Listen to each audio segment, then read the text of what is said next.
Hello mga brother and sis, this is Jong Hilario TV. So ngayon tayong kuning parcel. So galing ng Skillion, Dimalangas, Zamboanga, Sibugay Council. Again, meron tayong kukunin ngayong parcel dala galing ng Skillion, Dimalangas, Zamboanga, Sibugay Council. So again, this is Jong Hilario TV, Cebu Triskelion Vlogger. Let's go! Sa mga agustuhan at di kagustuhan, di kailangan magkaroon ng pagtatalo. Huwag ka magpalaman. Ayun, samahan ko pala sa trabaho yung nakatanggap ng parcel natin. Subscribe at Jong Hilario TV. Ayan na mga kapatid, fresh from Triskelion, Dimalangas, Zamboanga, Sibugay Council. Let's go!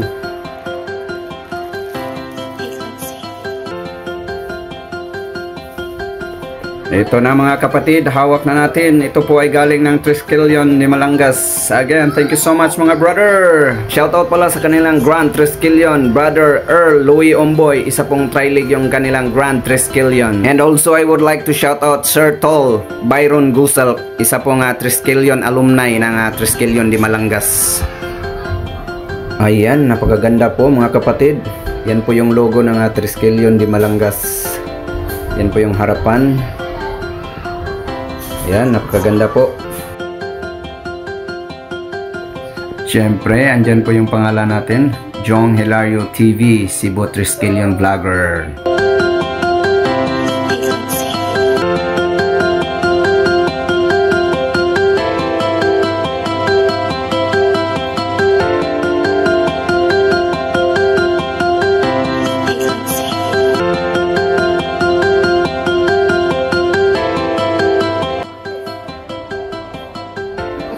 Ayan, napakagwapo po natin dito mga kapatid. Ayan o, gwapong gwapo. Tingnan natin yung gilid, yung likod. Ayan, Triskelion, Dimalangas, Zamboanga, Sibugay Council. At syempre, andyan yung pangalan natin sa gilid, Jong Hilario TV, Cebu Triskelion Vlogger. Follow na mga kapatid, subscribe. Let's go! Kibali, pangalawang padala na po nila ito. Yung una, ito po yung una. Okay, sa mga nais pong mag-sponsor ng FS sa ating Facebook page, wag lang kalimutang ilagay yung Jong Hilario TV, Cebu Triskelion Vlogger.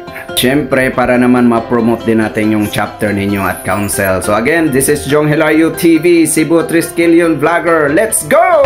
Please follow, like, and share Jong Hilario TV. Sa mga agustuhan at di kagustuhan, di kailangan magkaroon ng pagtatalo. Huwag kang magpalamon sa iyong emosyon at sa galit tuluyan ka na magpatalo. Lagi mong sasaisip kapatid, tapang mo ilabas mo sa iba. Huwag sa iyong kapwa kaputol, nakakasigurong pagtatawa ng kanila.